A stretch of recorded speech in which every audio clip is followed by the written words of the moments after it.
আমার Durga Puja and festival আবার Roni presents দুর্গাপুজোর গল্প 2024। আবারও নতুন পুজোর গল্প নিয়ে নতুন নতুন পুজোর ভাবনা নিয়ে আমি রনি আপনাদের সাথে চলে এসেছি নতুন ভিডিও নিয়ে। অবশ্যই আমার চ্যানেলটি লাইক অ্যান্ড সাবস্ক্রাইব করুন আরও পুজোর ভিডিও এবং অন্যান্য এই ধরনের ভিডিও দেখার জন্য।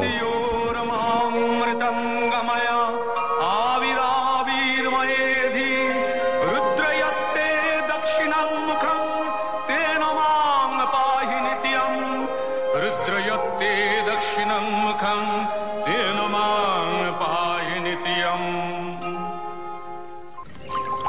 यद्गर्भे जायते लोकः यस्या स्नेहेन जीवति सा साक्षादीश्वरी माता सर्गादपि गरीयसी। पिता सर्गः पिता धर्मः पिता हि परमं तपः पितरी प्रीतिमापन्ने प्रियन्ते सर्वदेवता। যখনই জাতির জীবনে ঘনিয়ে আসে ছন্ন করে পৃথিবী।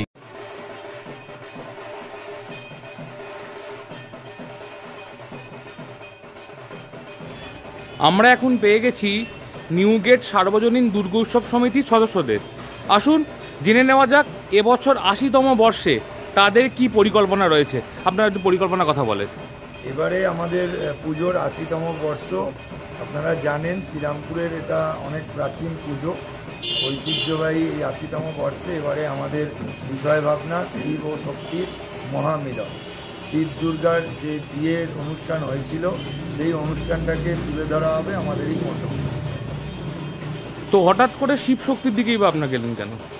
দেখুন, শিব এবং সৃষ্টির আদি কর্তা বলা হয় শিব, এবং শক্তি হচ্ছে আমাদের আরাধ্য দেবী।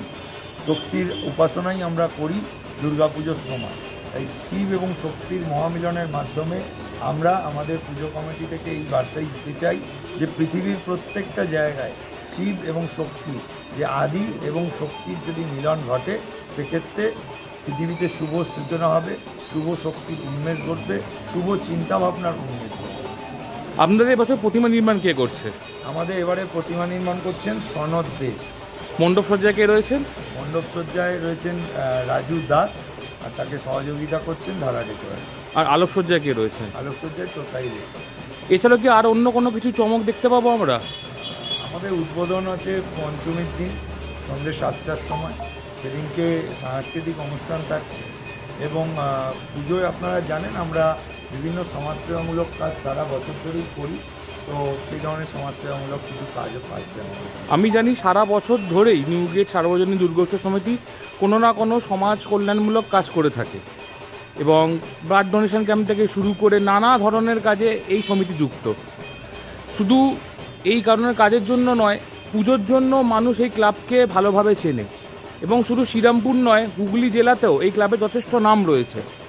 এই ক্লাবের প্রত্যেকটা সদস্যকে ৮০তম বর্ষের জন্য জানাই হার্দিক অভিনন্দন, এবং আমি চাই এবছর এই পুজো আরও নতুন নতুনভাবে মানুষের মনে জায়গা করে নিক।